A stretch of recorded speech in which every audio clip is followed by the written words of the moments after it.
देवीनारायणीयं दशकं 30 श्रीपार्वती अवतारम्। समाधिमग्ने गिरिशे विरिञ्जात तपः प्रसन्नात् किल तारकाख्यः दैत्यो वरं प्राप्य विजित्य देवान् स बान्धवः स्वर्गसुखान्यभुङ्क्त वैरः स भर्गो रसपुत्रमात्र अवध्यत्वात्माप्तोऽस्य च पत्न्यभावात् सर्वाधिपत्यं स्वबलं च मोहान् मत्तो वृषं शाश्वतमेव मेने नष्टा किला श्रीहरये सुरास्ते निवेदयामासुरशेषदुःखम् स चाह देवा अनयेन नूनम् उपेक्षते नो जननी कृपार्द्रा तद्विस्मृतेर्जातमिदं करेण यष्ट्या च या ताडयति स्वपुत्रम् तामेव बालः स निजेष्टदात्रीम् शास्त्रं रुदन् मातरमभ्युपैति माता हि न शक्तिरिमां प्रसन्नां कुर्यामभक्त्या तपसा च शीघ्रम् सर्वापदस्सैव हरिष्यतीति श्रुत्वा मरास्त्वां नुनुवुर्महेशी निशम्यतेषां श्रुतिवाक्यगर्भ स्तुतिं प्रसन्ना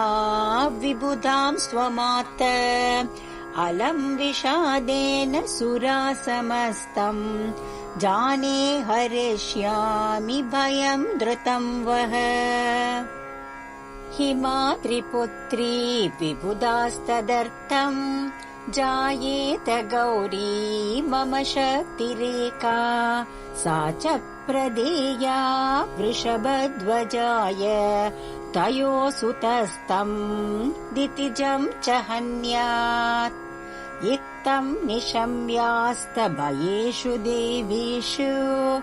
अभ्यर्थिता देवी हिमाचलेन त्वं वर्णयन्ती निजतत्त्वमेभ्यः प्रदर्शयामासित विश्वरूपम् सहस्रशीर्षं च सहस्रवक्त्रं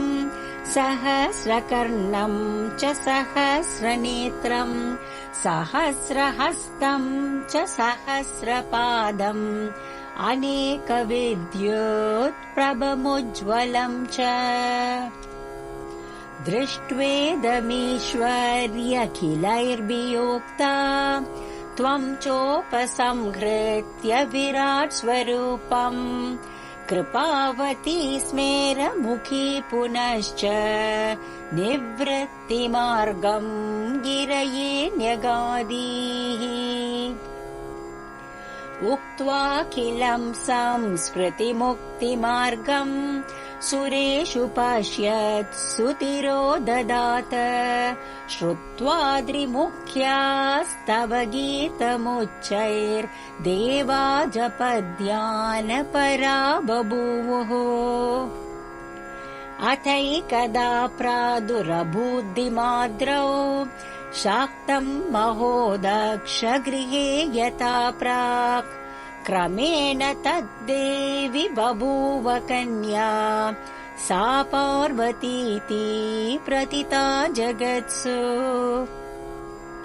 हिमाद्रिनैषा च हराय दत्ता तयोः सुतस्कन्द इति प्रसिद्धः स तारकाख्यं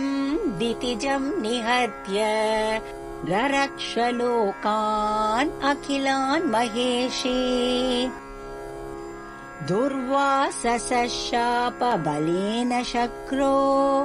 नष्टाखिल श्रीर्वचनेन विष्णोः श्रीरोदधिंसासुरदेवसङ्घो ममन्त तस्मादुदभूच्च लक्ष्मीः या पूजितेन्द्रेण रमातवैका शक्तिस्वरैश्वर्य पुनः प्रदानात् शापान् मुनेर्देव गणान् विमोच्य कटाक्षतस्ते हरिमापभूयः त्वं सर्वशक्तेर्न